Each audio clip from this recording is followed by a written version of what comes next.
ஏமா அப்படியா துணிங்க இவ்வளவு துணிங்க இருக்குது, இதெல்லாம் மடிச்சு வைக்கலாம்ல. குழந்தை விளையாடுற வீட்டுல குழந்தை ஃப்ரீயா இருக்கும்ல, குழந்தைங்களுக்கு விளையாடுறதுக்கு. இப்படி போட்டு வச்சிருக்கிற துணிங்களை அதெல்லாம் மடிச்சு எடுத்து வைமா. சரி நான் மடிச்சு வச்சிருக்கேன். நீங்க என்னத்த போறீங்க? நான் கடைக்கு போயிட்டு காயெல்லாம் வாங்கிட்டு வந்துடுறேம்மா, அதை சீக்கிரம் மடிச்சு வச்சுறேன். வாடா கைதன்ஸ்கா, அவங்க கடைக்கு போயிட்டாங்க. அது வரையும் நம்ம விளையாடலாமா, ஃபோன் பார்க்கலாமா, வீடியோ பார்க்கலாமா? ரொம்ப ஃபோன் பார்த்துனே இருந்துட்டுமே. அத்தை வர டைம் ஆயிடுச்சு. அத்தை வர வராங்களான்னு தெரியல. கேமரா ஆன் பண்ணி பார்க்க முடியுமா? ஐயோ அத்தை வந்துட்டாங்க.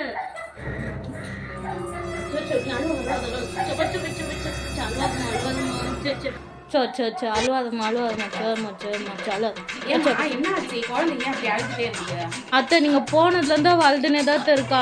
துணி கூட மடிக்கவே இல்லை இன்னும். சரிம்மா, அது இருக்கட்டும். நீ போயிட்டு முதல்ல குழந்தைய தூங்க வை, பால் குடி. இல்லைன்னா வா நம்ம தப்பிச்சிடலாம். காய்டன்ஸ்கா துணி மடிக்கிற வேலை இல்லை. வா நம்ம போய் தூங்கலாம். எதுனா ஒரு வேலை சொன்னாக்கா குழந்தைய ஒரு சாக்கு வச்சுக்குது. என்னத்த பண்றது? சரி நம்ம மடிப்போம். No, no, no, no.